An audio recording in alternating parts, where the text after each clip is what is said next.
This book demonstrates how the process of coming home shapes former combatants' political commitment and identity. The legacy of war is a powerful reminder in their lives long after they have come home.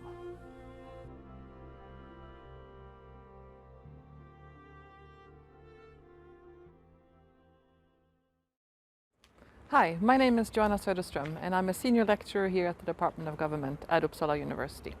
And I've been working on former combatants on and off since 2007.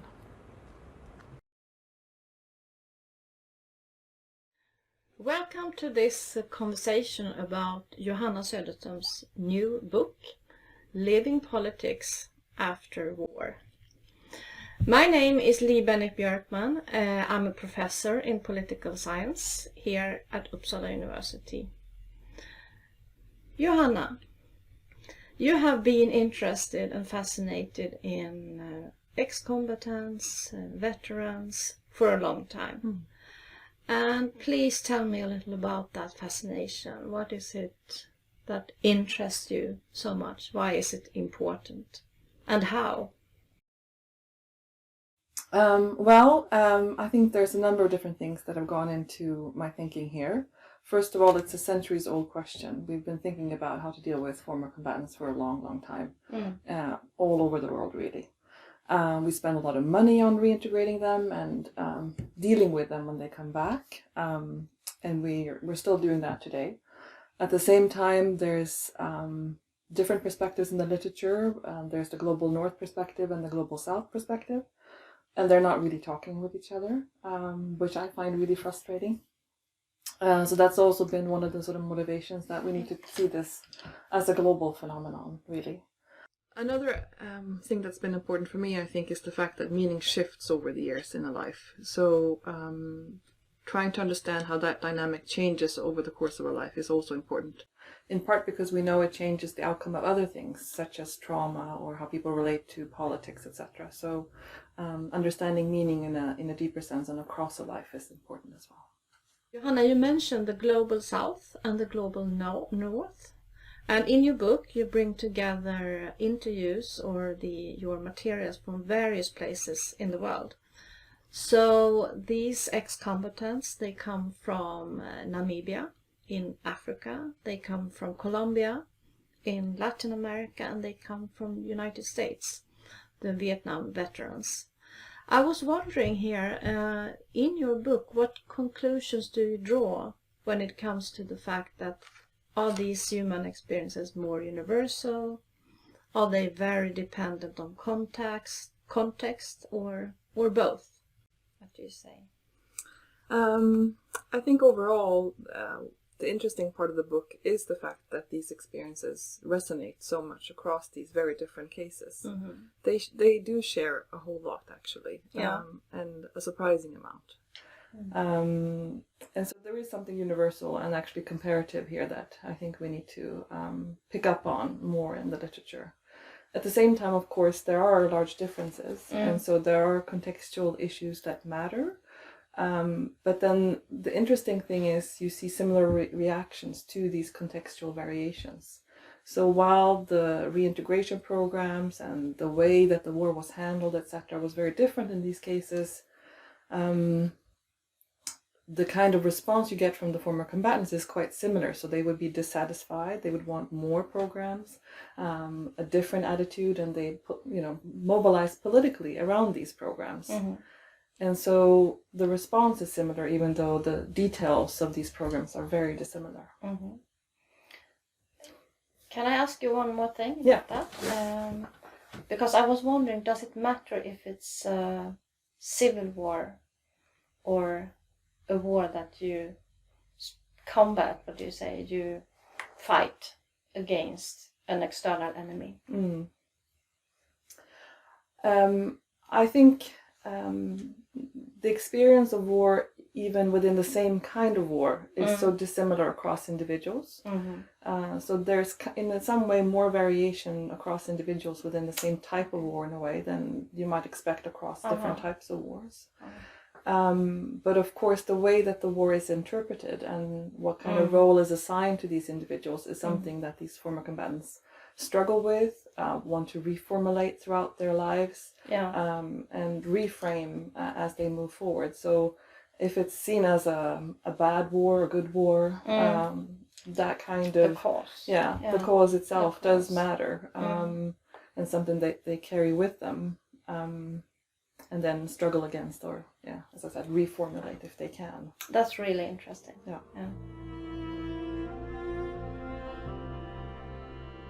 It's heard, Johanna, you cover a lot in your book. But could you tell us a little how you structure the book? How have you thought about that? Well, first of all, I think it grew quite naturally out of the interviews themselves.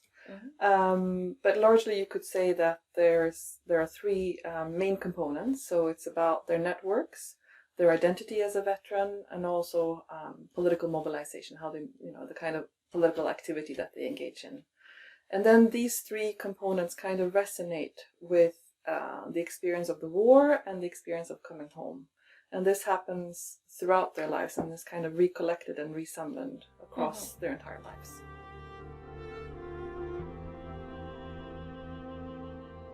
I'm curious, Johanna, about those you interviewed. Can you tell us more about them? Well, overall I interviewed 50 people from these three different cases. And as you mentioned before, we have the independence fighters from Namibia, we have the guerrilla soldiers from Colombia, and the Vietnam veterans from the US. And the cases are really different from each other, and their individual experiences are different as well. So the recruitment and their reasons for joining were very different across these wars. So some of them were politically motivated, others were not. And the reception that they got when they came home were different. The length of the programs were different. And of course, the time that they were at war differed as well across these individuals.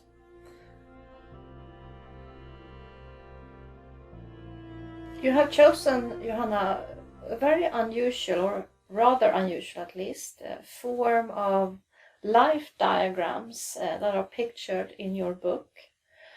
And I was wondering about in which way were those helpful for you as a researcher? And secondly, I also wonder about how did the respondents react to filling those in? I think some of them were a bit surprised by the task. It wasn't a usual thing to ask, really, but it kind of brought them out of themselves a little bit, and so they stopped telling the same story that they might have told lots of times before. So they had to rethink what they wanted to tell me and reevaluate their life in a way through that tool. So I think it was really useful for both them and me. But of course, for me as a researcher, the diagram allowed us to maybe not follow a chronological order in the interview. We could stop and restart and focus on different periods of their lives, but still keep track of what we were discussing together. And I think it also made their temporal positions clear to themselves. So from this perspective, I see my life in this way, whereas at this point in my life, I was thinking in a different way. So those were some of the aspects I think that were useful. So they really contributed to absolutely helping both you and maybe the respondents as well. I think they were an important empowerment tool, really, for us both. I asked the participants to draw a diagram, really, of their life. So starting from either their year of birth or when they were around 15 up until the present. And then I gave them two different colored pens, and one was black, and they could draw in their political activity across their lifetime. And then with a red pen, they drew in their political interest across their life. And so these could be continuous lines, but they could also be spikes of interest, etc. So the way that they drew in detail was very much left up to them. But it allowed us to go back and forth across their lifetime and talk about different turning points and peaks, etc.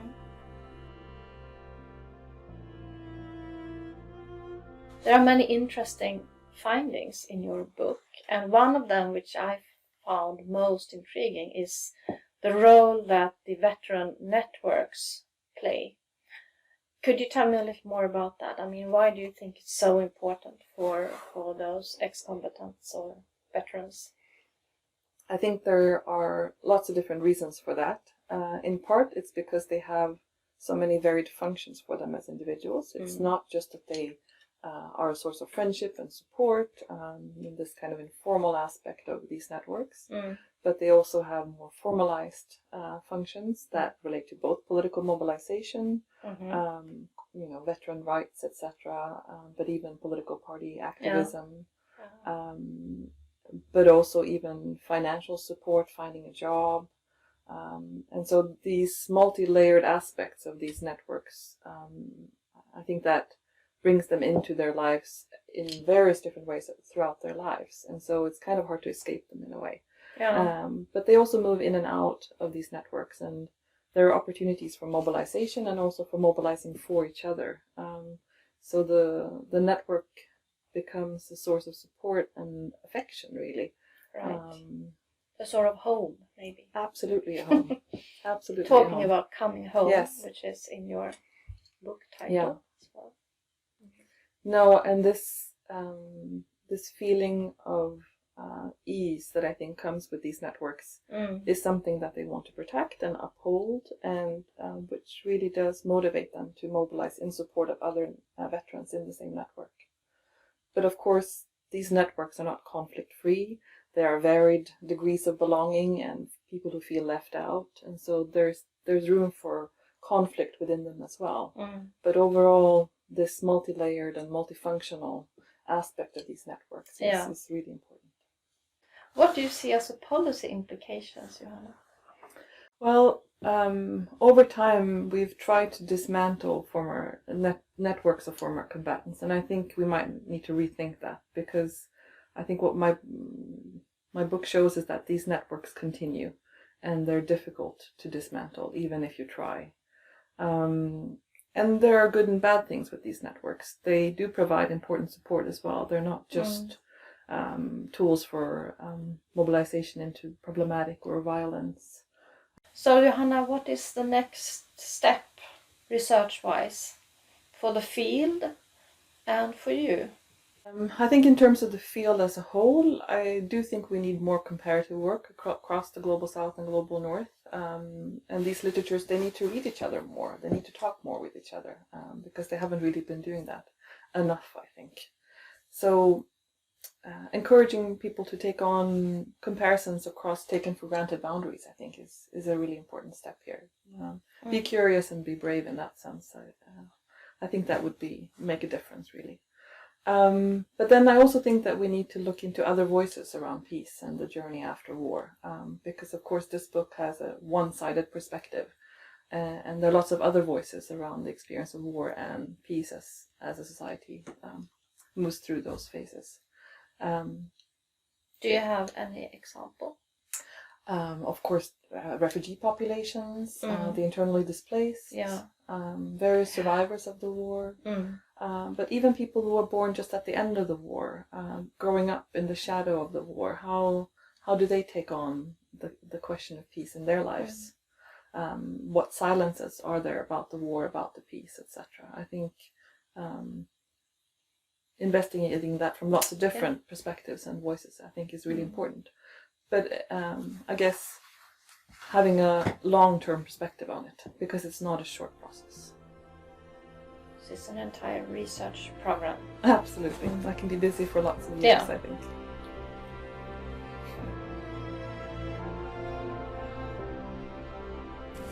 You can access the book via your university library or Manchester University Press. For instance, their website, manchesteruniversity.co.uk, or your online bookstore.